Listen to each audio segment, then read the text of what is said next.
Okay, hi everybody. My name is Roberto Alvarez. I'm the executive director of the GFCC. If this is your first time here, the GFCC stands for the Global Federation of Competitiveness Councils. We are a global membership leadership network with a footprint in 35 countries. We are here today for a discussion, an online session about resilient infrastructures. Today, our topic is resilient. It's really about securing digital infrastructures against cyber threats and technology failures. We have two amazing speakers here today, Amy Part from Lockheed Martin and Carl Wood from Netlinks. I'll introduce them in a few minutes. This is a session in partnership with Lockheed Martin. So thank you, Amy, Christopher, who maybe is watching us somewhere, and all colleagues at Lockheed Martin. The dynamics today will be like this. We will get started in a few minutes. GFCC President Deborah Winston-Smith will frame our session from a competitiveness perspective. Then we will have two presentations, Amy and Carl.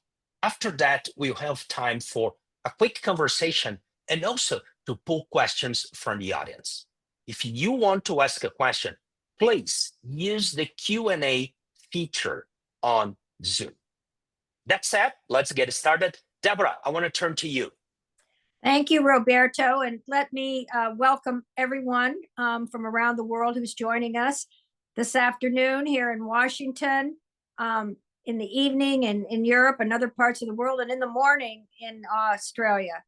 So as our distinguished executive director, Roberto Alvarez, said, we have a very exciting discussion today. It's the first in the series, sponsored by our corporate member, Lockheed Martin. So I want to thank Christopher Geiger, as well as our presenters from Lockheed Martin, Amy Park, for joining us. And of course, I want to also recognize our corporate member from Australia, the CEO, James Tisolas, and his colleague, Carl Wood, the CTO, who are joining us to give a corporate perspective on this very enabling, ground-setting, foundational infrastructure that is reshaping our futures in every dimension of life, and that's cyber infrastructure. This is an issue that really is at the core of competitiveness, because as we live in a virtual world that's merged with the physical world, and the phenomenal accelerating change underway in generative AI that's impacting every dimension of life, the criticality of cyber digital enabled infrastructure is more important than ever, both in terms of enabling our ability to work and live, but also to be protected from pernicious, malicious cyber attacks, which, as we know are proliferating at warp speed around the world. So in the GFCC's work, many of you know, participants, we have done a lot of really major thought leadership in this space. Our Frame the Future dialogues a few years ago really articulated the 5 kind of pillars of competitiveness: innovation capacity, resiliency writ large, and this is a component of it, sustainability, inclusivity, and partnerships. And the GFCC, of course, is all about win-win partnerships. In our call to action that we released at our Global Innovation Summit, it's a feature of our summits every year. Last November, we were in Belfast at Queen's University and looking at sustainability and inclusivity. But cyber infrastructure, again, was a major theme and is reflected in that call to action, as well as the one in 2023 that also was framed by our innovation arena that we had at the COP meeting in Dubai. So with that, let me turn it back to you, Roberto, to introduce more formally our distinguished speakers. We're going to have a great dialogue. And again, I want to thank everyone for participating in this important thought leadership discussion today. Thank you so much, Deborah. Both Lockheed Martin and Netlinks are GFCC corporate members. We will put a link to the GFCC website here. If you're not acquainted with our organization, we would love to hear from you. So please check that. My colleague Eleni, our Director of Operations, will share that with you. Resilience, as Deborah highlighted, it's a critical issue for competitiveness like never before. And we are privileged to have here today with us Amy Part, who is the Director of Resilience for Lockheed Martin Corporation. Amy oversees everything related to IT systems and the resilience and recovery of IT systems at Lockheed Martin. Previously, she was in charge of cybersecurity for infrastructure of Lockheed Martin. She worked in public and private sector before joining Lockheed Martin for the U.S. Treasury Department. She had an assignment with the U.S. Senate. Amy comes with a background training in computer science and information systems. She got a master's on computer science. So we could not be in better hands to talk resilience in the digital world. Over to you, Amy. Thank you very much. It's my pleasure to be here today and to talk about the topic of resiliency, which is where I focus all day, every day for Lockheed Martin. So first, I wanted to start by expressing that resilience really is a business imperative. It's not a technical solution or simply a box to check. The choices that we need to make about cybersecurity and resilience in any business really relate to the specific risks and impacts that matter most to the organization that we're a part of. We have to consider what threats and hazards apply to our particular business or space that matter, whether it's the types of cyber threats and actors that could be interested in our environment, the types of IT delivery that support our business or the services we deliver, and the types of failures that they could encounter, but also the broader set of dependencies that introduce risk into the way a business operates, from telecommunications and other utilities to the supply chain that we operate on, to environmental hazards that could impact our locations or the systems that we're dependent on. And then we have to factor in the other impacts to our business that would be of concern to us. So things like the expectations of the customer, any regulatory or legal ramifications and requirements that we could be subject to as an account of those events, or the overall reputation of the business. And so to pick a case study that is interesting, a few years ago, there was a pipeline operator in the United States that encountered a ransomware attack, common cyber threat, and it disrupted the business's ability to deliver gas throughout the eastern United States. An interesting secondary impact of this, though, was the public reaction to the reporting about this threat actually led to shortages of fuel because of a drive to consume, to make sure that they could get some before none was available. And had it not been for the public reaction, likely the ransomware impact wouldn't have led to any real disruption in the environment. It was the perception of what that cyber attack caused and a fear reaction of fuel potentially not being available that actually led to the shortage. And I think it's an interesting case when we think about the impacts that we need to be prepared for, even in customer expectations and reputation, in the risks that we encounter, not always directly related to the potential outage or impact or cyber event that we could encounter. If I take a step back, as we're looking at the business choices that we make to invest in cybersecurity and resiliency controls, there's often a tension that we have to balance with other business priorities that lead to very interesting needs to make decisions inside the business. So cybersecurity often trades with speed in the business. You're spending additional time designing and delivering controls or building safeguards or validating that solutions have the security that they need. And that can come at a trade of speed of delivery or the type of investment. They don't have to be 100% at odds with each other. You're often balancing these two things as trades. Resiliency often trades with efficiency, particularly cost efficiency.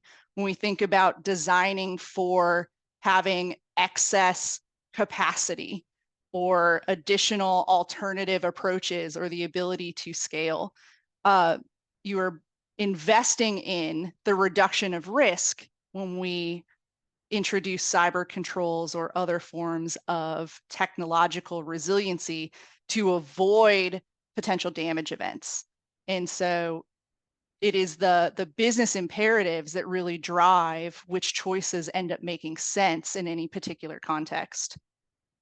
I think another interesting case study to consider was a big event in 2024 when CrowdStrike, a security tool vendor, had an error in a tool update that ultimately led to the disruption of customers of that product. So users of this particular endpoint security tool, when they received this erroneous update, ended up experiencing outage conditions, which impacted a number of businesses worldwide.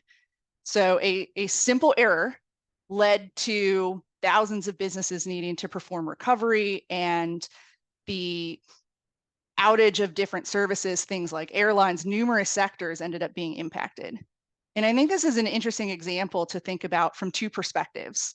When you think about the vendor, CrowdStrike as the service provider, and the trade-off choices that they made, as a security tool provider, the speed of delivery of new content to detect malware is a key differentiator and actually important part of their business.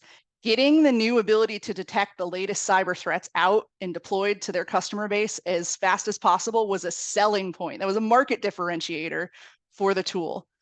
In this case, and it worked routinely for a number of years. And then in this one scenario where something went wrong, it had a pretty catastrophic impact on a number of customers of that particular provider. And it's an interesting illustration of the tension between speed to value and risk that can occur when we're thinking about this. If you flip to now picturing the consumers of any particular technology, like CrowdStrike in this case, but any number of pieces of technology that we rely on or buy to deliver our services throughout an enterprise, it's an excellent example of how an unlikely and unanticipated scenario can lead to catastrophic impacts that we may or may not have planned for. And thinking about how dependent and interconnected our technology solutions are, or our business operations are, is a really important risk exercise when we think about how we're protecting our ability to operate and defend against cyber threats. So my main takeaway from these examples are a few main points. The first is that our technology landscape is increasingly complex, increasingly interconnected, and increasingly automated. And those three things together mean that it is increasingly difficult to predict all of the ways something could go wrong. And the speed at which failure spreads can be really exponential, which is very, very interesting when we think about how do we protect our internal business operations or the products and services that you deliver, depending on what is applicable to your environment. Those integrations and automations that deliver new capability at speed, that deliver increasing value by interconnecting things, also expand the risk surface of where cyber threats can attack or where operational issues can manifest. And so when we think about how to plan for resilience against these threats, we are evolving to rely more on assuming breach or assuming failure as a critical component of design. We think about how to persevere through degradation, how to quickly contain the impact of any breach or outage, rather than relying exclusively on prevention. Because all of this integration essentially removes our ability to completely prevent or predict or account for every failure scenario that could occur. So a much more reasonable approach really thinks about knowing that failure is going to happen at one point or another and planning to adapt and persevere to it throughout that. So at the end of the day, what choices we make are truly driven by that business alignment about which risks are most important, the cost if those risks manifest, and how much to invest. But it all relies, that business-centric approach is what is necessary to drive your resilience strategy. So with that, I'll turn it back to you, Roberto. Thank you so much. Thank you so much, Amy. I think a few things that you mentioned that really resonated. Well, one is this notion that the physical world is connected today, right? You mentioned the case of the pipelines in US, but also the CrowdStrike case. We don't know, we don't see, but everything in the world today in some way runs over a stack of software solutions and hardware solutions. Somewhere deep there, something will go wrong at some point, as you said. So taking that into account, it's a critical thing. I'll leave a question to you in the air for later in the discussion is what is the setup needed to think over those trade-offs and really to design systems being conscious of the costs, the risks, the benefits, not just at the company level, but maybe at a more at the systems level of a nation. But that said, Cal, I want to turn to you. Cal is the CTO of Netlinks. It's a company based out of Australia. And if you want to say like a bit about the company for folks who are not acquainted with Netlinks, Cal, that would be great. He comes with many, many years of expertise in technology. And he really at CrowdStrike today, he's being the CTO, he's in charge of designing the solutions that CrowdStrike is taking to the market, designing and managing the development and implementation of those solutions. Previously, Carl worked in various industries, telecommunications, banking and finance, insurance, in public sector, in the federal government. And I noticed from your bio, Cal, that you highlighted the importance of public-private partnerships in some way, and really this need for government to think about technology. So over to you, Cal. Wonderful. Thank you very much, Roberto, for the introduction, and thank you to both Lockheed and the GFCC for this opportunity. A very quick, brief component about Netlinks. We focus on cloud-based cybersecurity, obviously more primarily around the networking space, as per the name. And the advantage I think that we have in that regard is that we work across a variety of different industries. And so while we can look at individualized problems, we can also look at the common themes that are happening around resilience and where people are really worried and concerned on those components. If you take it back to the mid-90s when the internet was really first becoming a commodity, it was an idea to really express ideas and communication, and it's very quickly evolved into what we would consider critical infrastructure for business. It's now given the business and government world access to new markets, new ideas, new resources across the globe, and really created this amazing fostering component of that. And the next step that we spoke about earlier was that new shift into LLM and generational AI, and being able really for people to upskill themselves or provide themselves with very detailed and specific information without having to troll through this area as well. And that's kind of created a double-edged sword, because now we have effectively everyone has a front door to the world. The businesses and governments cannot always guarantee realistically who they are dealing with or who they are interacting with in that space. And to touch on Amy's point before, the resilience component really needs to be driven from a business process, with the technology really being the tool sets in order to help that.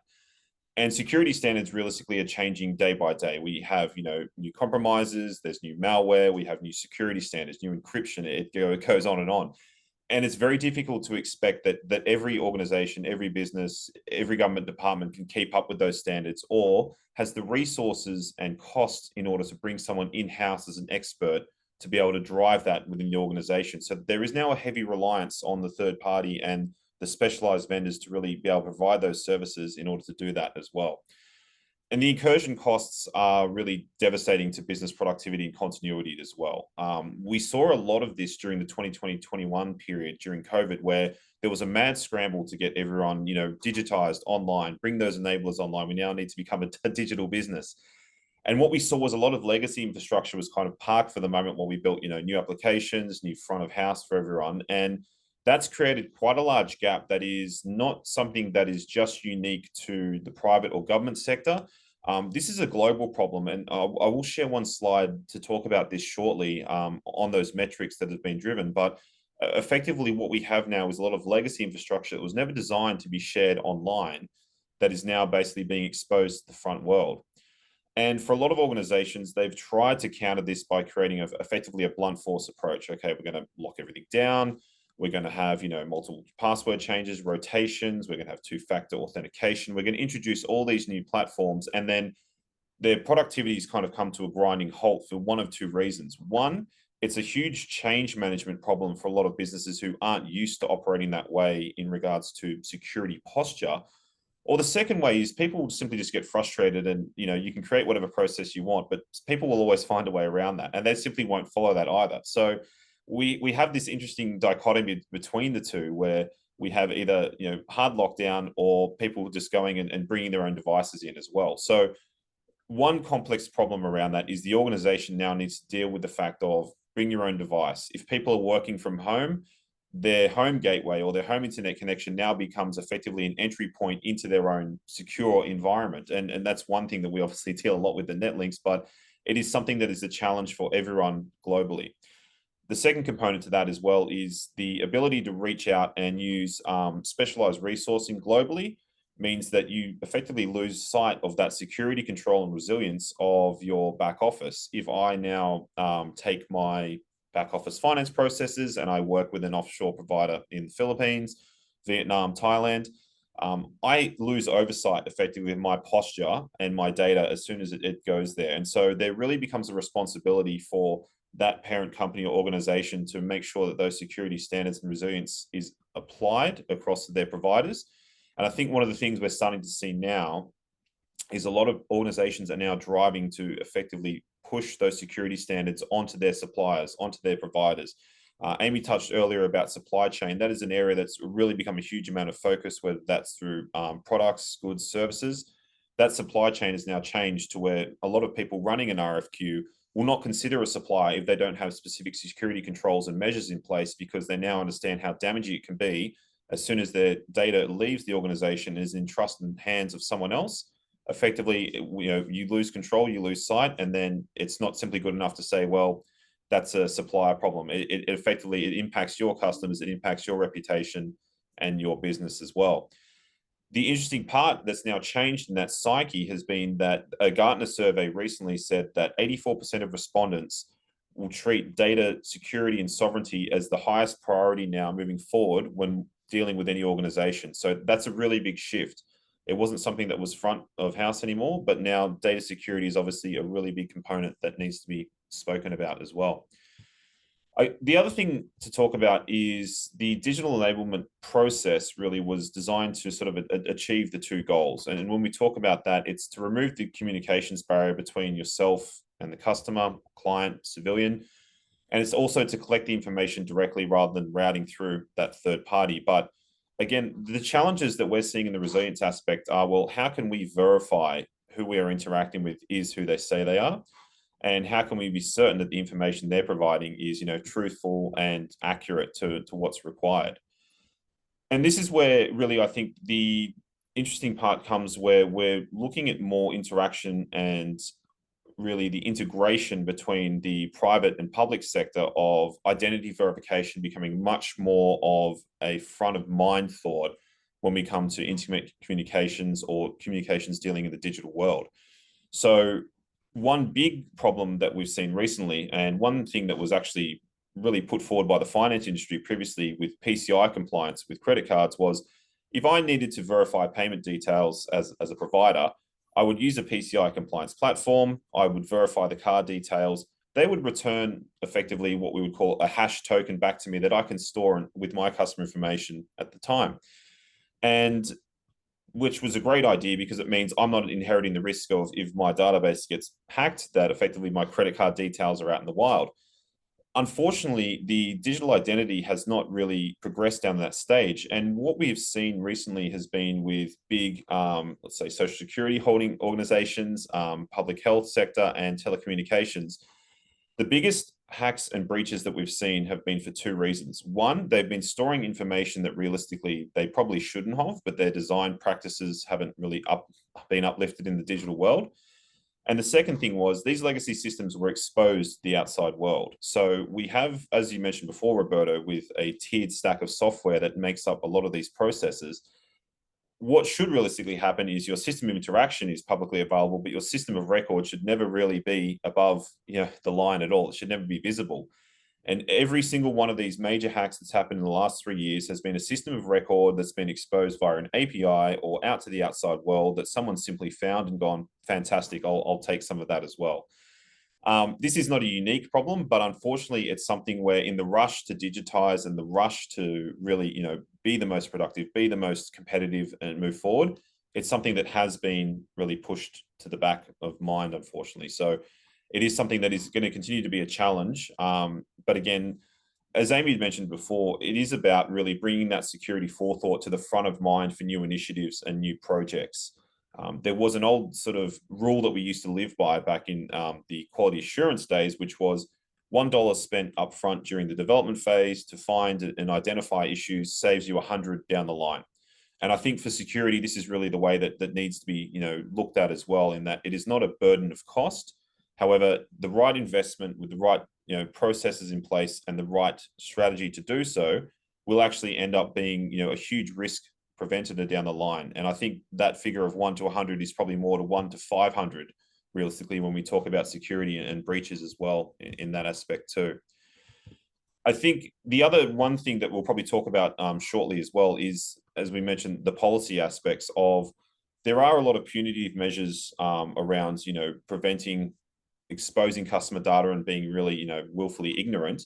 However, I think the next step is going to be a closer match between the government and private sector to create more of an education and I guess what we would realistically call not necessarily a bonus or stimulus, but something in order to encourage the private sector in order to really bring up these security standards, because it is beneficial for both sides. So with the takeaways, before we sort of break into that next component, I think really the three big things are really looking at how the systems of record and systems of interaction are exposed, focusing on security first and bringing, those security representatives and processes into any new projects or initiatives, and everything realistically on the legacy side of things from, embedded systems and legacy platforms really does need to be, either audited and a tactical and strategic solution put in place, not just, okay, we'll deal with that once we replace it as well. So thanks, Roberto. I'll put it back to you. Thank you so much, Carl. You mentioned something at the end that I believe it's critical, being ignorant on cybersecurity, but looking at business and strategy and government, whatever, that's capacity building, develop the skills. And you mentioned this need for public-private partnerships to develop capacity. So with that, I want to turn to you, Deborah, for any comments and reflections on what we heard from Amy and Carl, and then we can have a quick conversation. If you are joining the session, please share your questions with us. Use the Q&A feature here on Zoom. Deborah, over to you. You are muted, Deborah. You are muted. Let me Yeah, thank hear you. both for outstanding presentations to set up our discussion. I think, you both addressed the issue that cyber resiliency and cyber incidents are critical to business, not just your value creation. but your brand, your supply chains, your customers, it's the whole system. And that the focus has gone away. Yes, we have to have prevention, but really have to expect to have failures, expect to have the need to respond at scale and speed to recover and be resilient in the light of what is likely going to happen, no matter what you do, just because of the world we're living in, was very, very insightful. I want to ask both of you, around the issue of legacy systems, and that was, obviously the weak entry point for a lot of cyber attacks, a lot of failures of these legacy systems. And so many entities don't want to put the investment in to either obviate them and move to new platforms. We're just hearing in the United States that many of our US government agencies are still operating in very obsolete cyber digital platforms. I know that's true from when I was on the oversight board of the IRS many years ago, and it's still a problem. So this issue of, one, can we get rid of these legacy systems by standards, by regulatory requirements, or are we going to have to continue to deal with that issue? And then the second question is, the expression of software, guards, gates, and guns. Software is by definition vulnerable. Do you all see in the underlying platforms that we're going to move to hard security that's built into the microprocessors, the microelectronics, as opposed to software systems? I'd like to ask both of the panelists to address Who that. wants to go first? Amy? Sure. Sure. I think the second question is interesting. I suspect we'll continue to see security by design hopefully mature and inject. I don't think that's fast or easy, but I remain skeptical that you could ever solve that in a hardware only solution. Problems like the identity ones that Carl was bringing up, I don't think microprocessor design ever helps you solve that specific problem in all the way it would be intended. So we're, I think, always going to rely on software and process and hardware to solve different parts of the integrity, security, and reliability problems that exist. So I'll pass it back for a second. Carl, anything you want to add on to? Yeah.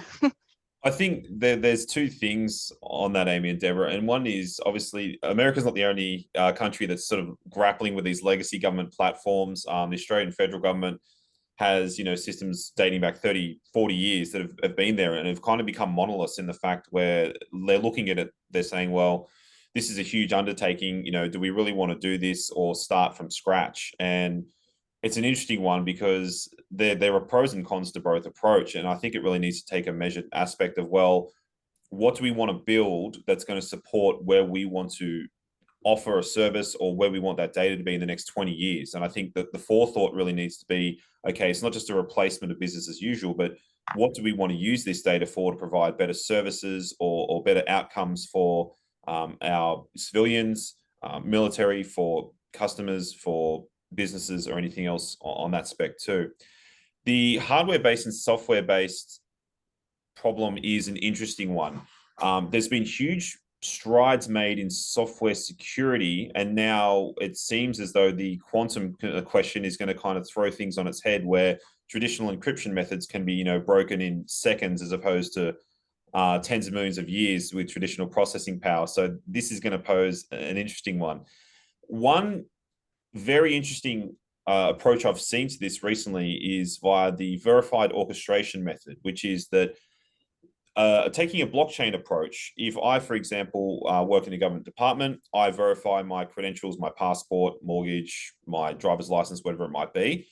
Once I'm a verified and trusted entity, I can be transferred between those departments without having to go through that process again, which stops effectively that data being re-entered into, compromisable systems. And being backed with blockchain, what it can mean is that if I move to the next organization and change an address, it might trigger a flag. Well, hang on a minute, this person may not be who they say they are. Or hey, have a look and see exactly, is that data matches as well. I think we will move towards more of a very close-knit interaction between our own personal details and our online details. I see that delineation now happening where you're no longer going to be able to be an anonymous entity online. So I think, Deborah, it's still going to be software driven for a while, but I think there's definitely going to be more of an emphasis on hardware as we move towards quantum computing in the next few years.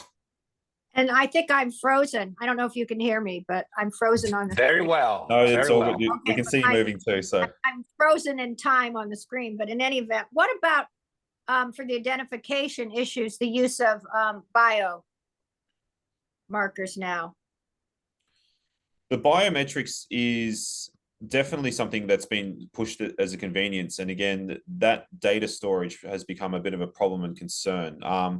I think we've seen that recently with Apple now getting a lot of pressure from European government entities to sort of hand over the keys to basically track biometrics, locations, and everything else. And so this is now going to come down to, I guess, consumer trust versus the, how can we put it, convenience of being able to use my biometrics, my face, and my identity. I think we're already there, Deborah. It's just a case of we haven't quite admitted how much of that biometric data has been captured. And so it's a case of, okay, if this is going to be the way, then who then becomes that trusted entity? Is it private? Is it government? Is it a mix of both? It's a very good question that I think there needs to be a bit of debate around how we handle that information. Thank you both. Let me switch the gears here to a different domain. Let's say public policy. We have various members in the GFCC that are operating at the systems level, right? And preventing cyber threats and responding to cyber whatever incidents also is a critical issue at the national level, right? We can imagine, for instance, a country being under attack by another country or non-state actors, what's becoming more and more common, right? Governance seems to be critical in that, both in terms of, for instance, agreeing on the standards that companies are using, companies and the different organizations operating in the nation, but also integrating actions. So I fully heard you, Amy, when you talked about trade-offs. But if we think at the national level, who do you see that is approaching this, how can I say, in a more forward-looking way, addressing systemic issues at the national level? I know, for instance, in the United States, NIST has a cybersecurity standard, and it's working on that. So in France, President Macron a few years ago created a whole infrastructure to bring some of the main French companies together, right? With, let's say, to be co-located to address cyber issues, right? I think it's the Security Operations Center. So I just want to hear maybe your comments about that. Any thoughts? And maybe where do you see that really being addressed in a more robust way in the world today? Yeah, I know here in the United States, it is a major focus area in a few different ways. So you mentioned NIST from a standards body, technical guidance type of framework, lots of good information coming out of there. I think in the we have the National Cyber Incident Response Plan that's put out by the administration, and it's been there for more than a decade. It really emphasizes not only how whole of government works together, but there's a framework about identifying critical infrastructure and how the United States government will work with infrastructure within the country. So I think you mentioned I spent time at the Treasury Department in my history. The Treasury Department was the sector-specific agency for the financial sector. And so they were charged through one function of Treasury to coordinate the resilience in cyber response and help oversee that on a sector-wide basis. And I think that's an interesting model. It fostered collaboration amongst the sector. It fostered some higher order thinking about how dependent different parts of the sector are on each other. And it really fostered information sharing to help those organizations all learn. In many cases, we don't have to compete on our ability to defend against cyber threats when you start thinking about it at a national scale. Fostering the ability to collaborate with each other for the common good and the good of something much larger, being the nation or the globe, is a really useful construct that many organizations are embracing. And so we've seen laws in the US that help make sure it's safe to share, being a way to open that gate up. And I know we've seen international partnerships in the same vein, trying to ensure that best practices are being shared, that threat information can be shared as a way to really foster that, because ultimately we're all dependent on each other one way or another. These impacts don't stay within organizations or borders in many cases, and creating those paradigms go a long way towards advancing that resilience overall. Carl, any thoughts? And you mentioned, Carl, this whole concept about expanding the contact area, the contact surface, right? If we think at the national level, then so any thoughts? Absolutely. And I mean, look, Australia and United States are very similar in regards to, you know, if you look at the square area of both countries, they're large countries. Obviously, America has a much larger population, slightly higher GDP, but the biggest challenge is, you know, just due to the pure size, even with Australia, securing assets that were never really designed, or embedded systems that were never really designed to be connected to the grid, really has to be a top priority. One of the great things I think that Amy touched on was, you know, the sharing aspect. We're quite lucky to have a very strong allyship with the US. It's done a lot of uplifting for our military cyber defense in that regards. We often, you know, obviously Lockheed Martin's a big provider for the Australian government as well. But taking, I guess, lessons of the best of the standards that are being put out globally, and sharing that, I think, is really now starting to become a much bigger emphasis for most organizations, and actually most governments as well. And that sort of putting the hubris aside, looking at, well, who's doing things better?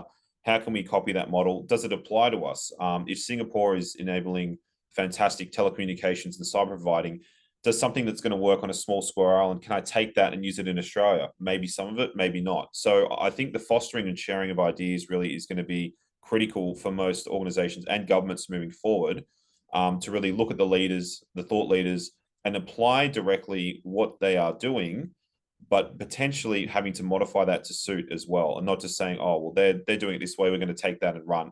That probably in most cases never works. There are always going to need to be a few tweaks, but I think really the sharing of information and the sharing of ideas, and really applying those set of standards, whether it's via NCSI or NIST as well, taking that and moving forward, and obviously pushing to make it much better than what it is at the moment. Carl, I have a question about design. So you mentioned this need to change the mindset, right?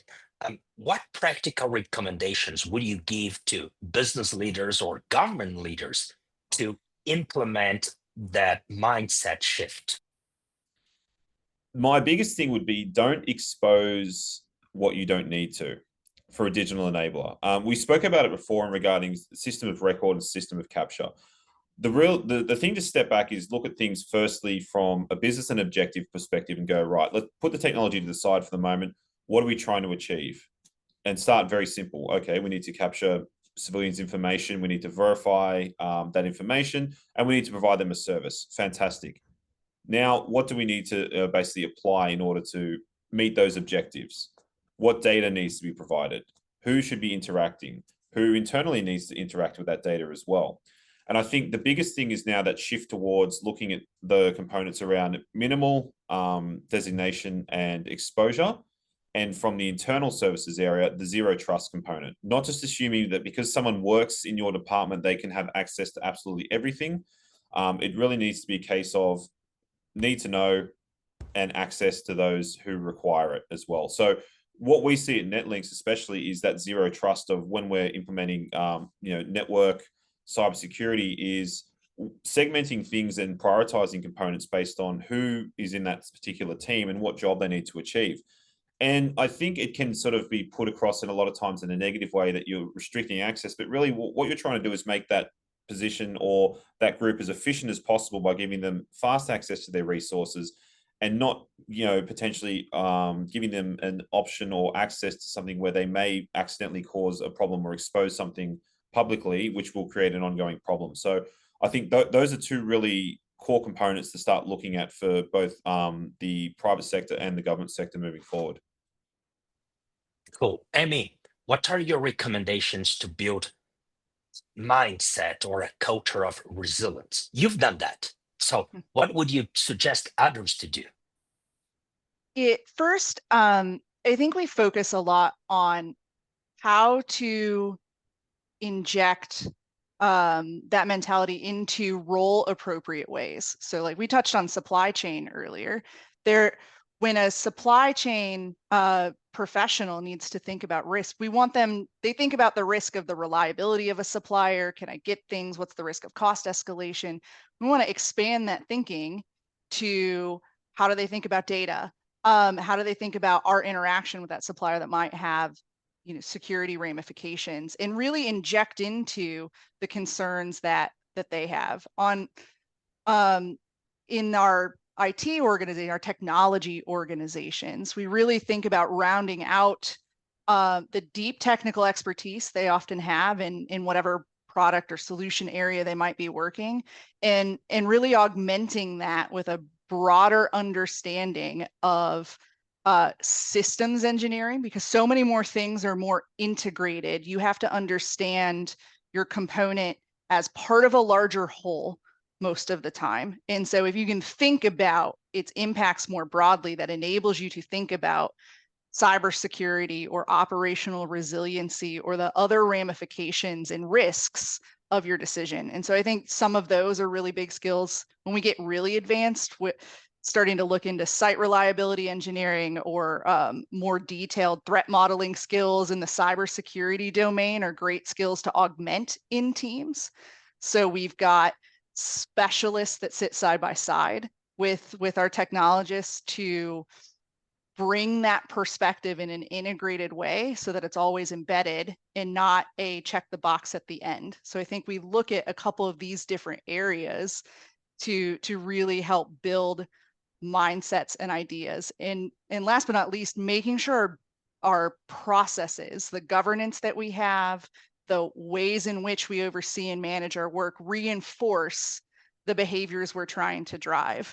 If it's not built into the organizational DNA to care about these things at all of the different phases, it will feel like an add-on or it will get forgotten.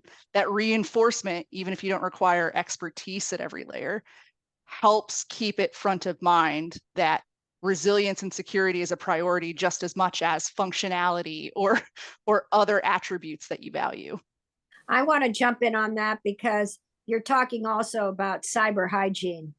Mm-hmm. And so many, breaches, things occur inside, not necessarily always by intent and design, but, back to what you both are saying about sometimes sloppiness, too much control, people just not having enough of it. But I know Verizon always issues every year a really fabulous report on cyber hygiene.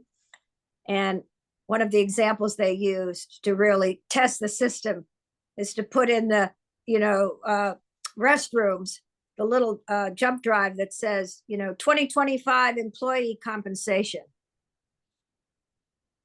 And how many people end up just taking it and putting it into their system, to see what Johnny or Susie's making sitting next to them. A wonderful example of human behavior and how you adjust that in terms of cyber hygiene. And also the other example, that you're talking about in a different dimension is how environmental safety and health was really built into business processes led by DuPont and other companies to make that not just top down, but bottom up and integral to, to this day in DuPont. And when you walk down, if anybody sees you not holding the rail, you get a security violation. 3 times and you're out. Behavior. Yeah. We got a few questions here from people in attendance, and the first one goes to you, Emmy, and it's about, I'll drink my space coffee here, and it's a question about the space, and it's the interdependency, and this comes from our colleague Brian Towson in Australia, who is a space expert, and it really is about our the increasing interdependency between operations on Earth and space, military, government, telecommunications. If we think anything, precision agriculture, mining, navigation, whatever, things depend on space technologies, right? So Brian is asking about how a priority is, for instance, for you guys at Lockheed Martin. Maybe a lot of people don't know, but you built the ISS, the International Space Station, and we were lucky to visit. I was lucky to visit with Deborah, one of your locations in Washington D.C. and learn about that. So, how do you address, because some of those assets were built decades ago, right? How do you address this thing about legacy systems and the vulnerabilities of SpaceX assets? Yeah, I think it's a really interesting example going back to the legacy comments earlier, that not all legacy is the same, and some legacy has very different constraints. Replacing a satellite is not trivial, right? And it's interesting to see in some of these cases where in future builds we're thinking about how to prepare for that type of problem. How do we make things updatable, which maybe wasn't a consideration in the same way decades ago when they were built, and then working with whoever might be the ultimate customer of an asset to talk about what those replacement paradigms are. But it is a scenario where the technology being developed or already fielded in an industry like defense and space assumes decades of operation.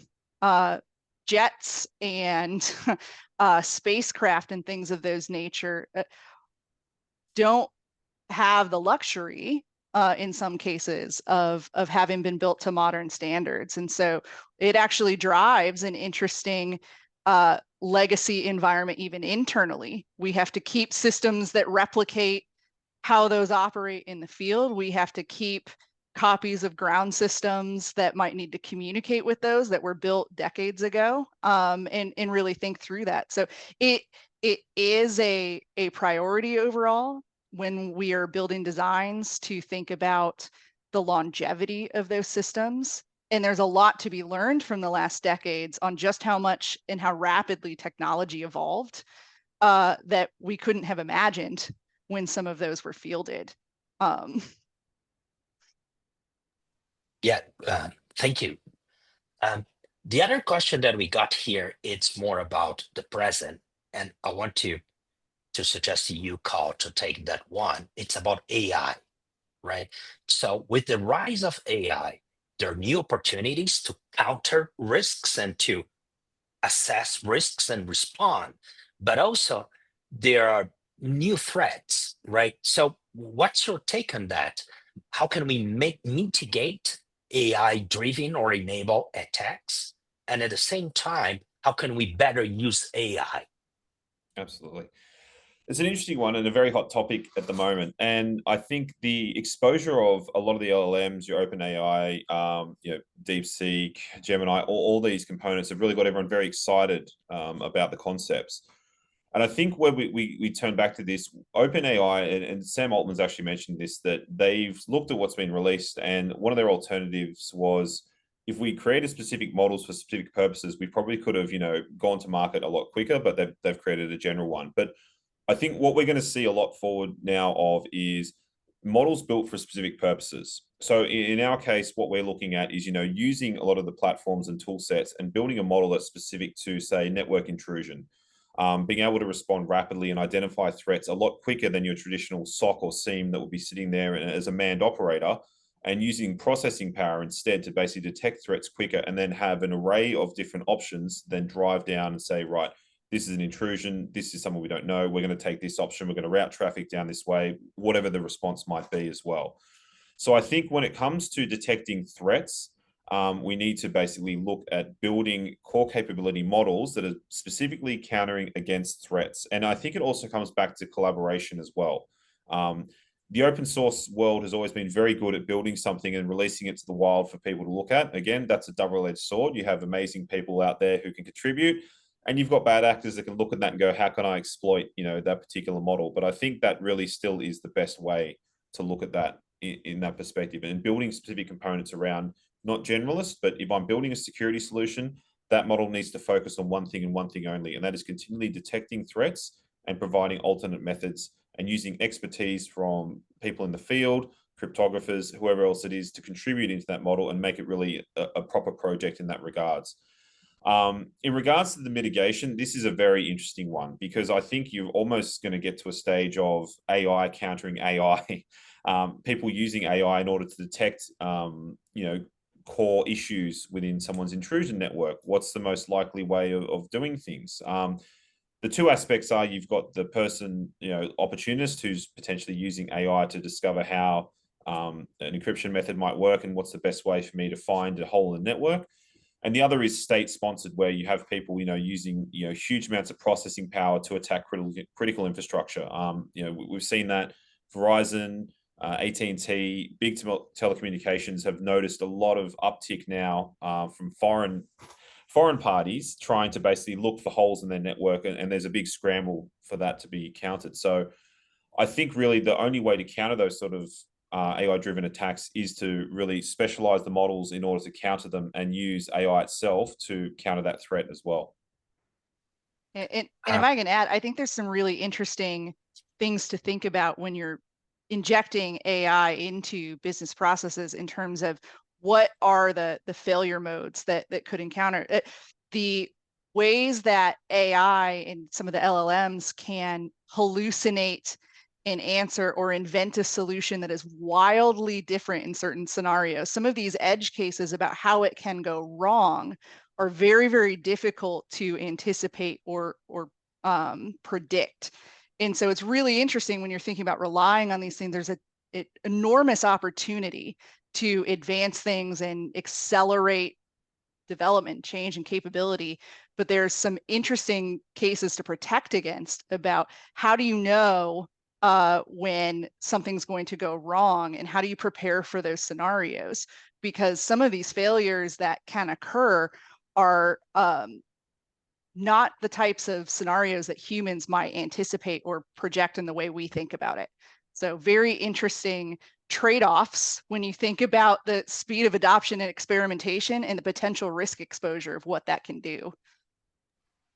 Very interesting. Deborah, we are approaching the end of our session. Any final reflections or comments? Well, I've certainly learned a tremendous amount, and I love the way how you both have given your perspectives from two corporations, Lockheed Martin, a huge, large-scale defense global enterprise, and NetLink's also global, but not, completely in the defense, but serving commercial clients, and how you have both addressed really the business imperative for this, the conflicts potentially between cost and efficiency, and value creation and brand and customers, to all these things that enable successful businesses that create jobs and wealth and competitiveness. So I want to thank you both very, very much, and it's been great. And I want to also thank those who are online with us. I know a number of our GFCC colleagues and members from around the world are with us, so I want to thank them very much for participating as well. And thank you, Amy and Carl. you're great moderating. Oh, thank you. Amy and Carl, any final words? Maybe one recommendation that you would give that everybody should listen to? Oh. Or any final words? Thank you very much for the opportunity, Roberto, Deborah, and Amy. It's been fantastic. From my perspective, realistically, it's, be wary. if you're online, really, you have to assume that everyone is not who they might be. So that's really my component. Thank you. Yeah, and I'll just echo that. Thank you so much. It's been a pleasure to talk to all of you and to be here today. And same, just really embrace the idea that complexity and failure are going to occur, right? Plan for it, prepare for it, and ensure that that's a critical integrated part. Thank you so much, Amy and Kyle. What stays in my mind is that we need more people like you in the world. So developing the capacity and having professionals like you should be a priority across the globe, because this is real. And as it is real that infrastructures, the boundaries between physical and digital infrastructures are becoming blurred. We are connecting everything.